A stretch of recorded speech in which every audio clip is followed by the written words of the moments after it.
আমাৰ অসমৰ মানুহে মাংসত অমিতা, জাতিলাও, কোমোৰা লগতে আলু দি খোৱাটো এটা স্বভাৱ নহয়নে বাৰু? আহকচোন মোৰ ভিডিঅ'টোলৈ আগবাঢ়োঁ। এয়া মছলা অলপমান তিয়াই লৈছোঁ আৰু এয়া বাকী বস্তুবোৰ ৰেডি কৰি লৈছোঁ। ছাগলী মাংস প্ৰায় আধা কেজিমান, বিলাহী, পিঁয়াজ, আলু, অমিতা, ধনিয়া, নহৰু, আদাৰ পেষ্ট, মছলা, ৰেড চিলি পাউডাৰ, ধনিয়া, হালধি, নিমখ সকলোবোৰ ৰেডি কৰি লৈছোঁ আৰু লগতে গৰম মছলা এটাও বনাই লৈছোঁ। কেৰাহীখনত তেল গৰম হ'বলৈ দিলোঁ, তাতে দিলোঁ দুটামান জিৰা আৰু তেজপাত আৰু সেয়া দিয়াৰ পাছতে দি দিলোঁ কাটি লোৱা পিঁয়াজখিনি। সৰু সৰুকৈ পিঁয়াজখিনি মই গ্ৰাইণ্ড কৰি লৈছোঁ আৰু পিঁয়াজ দি অলপ দেৰি কম জুইত লৰাই থাকিম। ইয়াৰ পাছতে দি দিম এয়া নহৰু, আদা আৰু গ্ৰীণ চিলি তাৰ পেষ্টটো দি দিছোঁ আৰু নহৰু, আদাৰ জলকীয়াৰ পেষ্টটো দিয়াৰ পাছতো কম জুইত অলপ দেৰি লৰাই ভাজি থাকিম।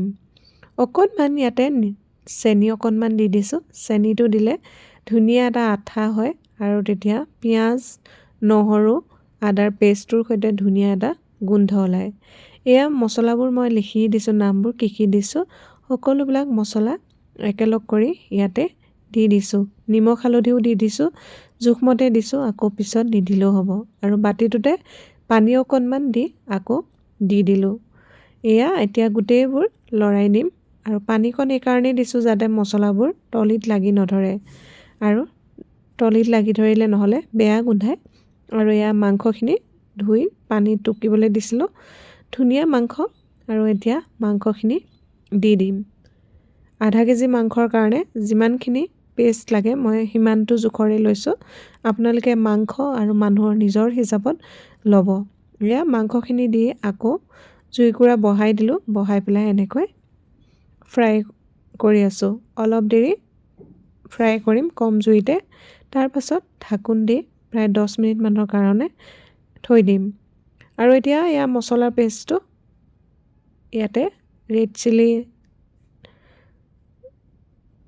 চব আছে, এয়া সকলোখিনি দি দিছোঁ। জালুকো দিছিলোঁ, জালুক, ডালচেনি। এয়া ইমান ধুনীয়া গোন্ধ এটা ওলাই নহয় মছলাখিনি দিয়াৰ পাছত। এতিয়া দুটা পকা ডাঙৰ বিলাহী পেষ্ট এটা বনাই লৈছোঁ আৰু মাংসখিনিৰ পৰা দেখিছে মছলা হৈছে, তেল এৰিবলৈ আৰম্ভ কৰিছে। বিলাহীখিনি দিয়াৰ পাছত যে আৰু ধুনীয়া হৈ গ'ল। এয়া মাংসৰ গ্ৰেভিটো খুব ধুনীয়া হৈছে আৰু মাংস প্ৰায় আধা সিজাৰ পাছতে মই এয়া অমিতা দি দিলোঁ, কাটি লোৱা অমিতা, আৰু ইয়াতে আলু দি দিম। এয়া এটা আলু ডাঙৰ চাই দি দিছোঁ। অমিতা, আলু দিয়াৰ পাছত মাংসখিনি আকৌ লৰাই অলপ দেৰি বেছি জুইত আৰু কম জুইত তাৰপিছত ভাজিম।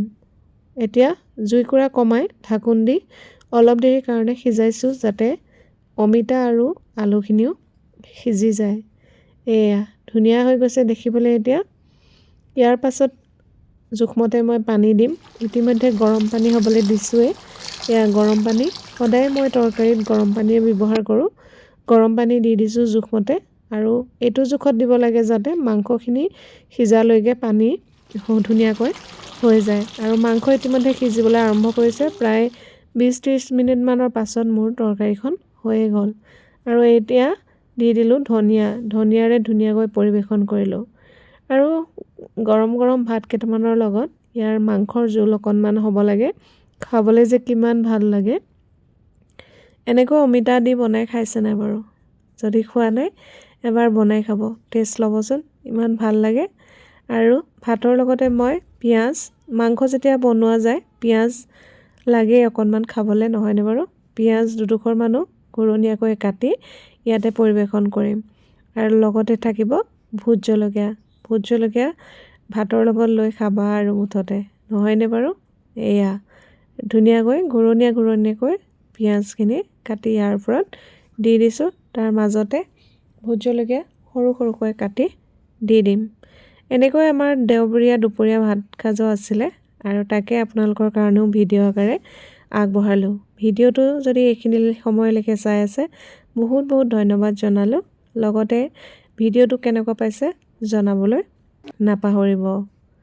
এয়া ঘৰুৱা ষ্টাইলত বনোৱা ছাগলী মাংস লগতে ভাত, পিঁয়াজ আৰু ভোট জলকীয়া।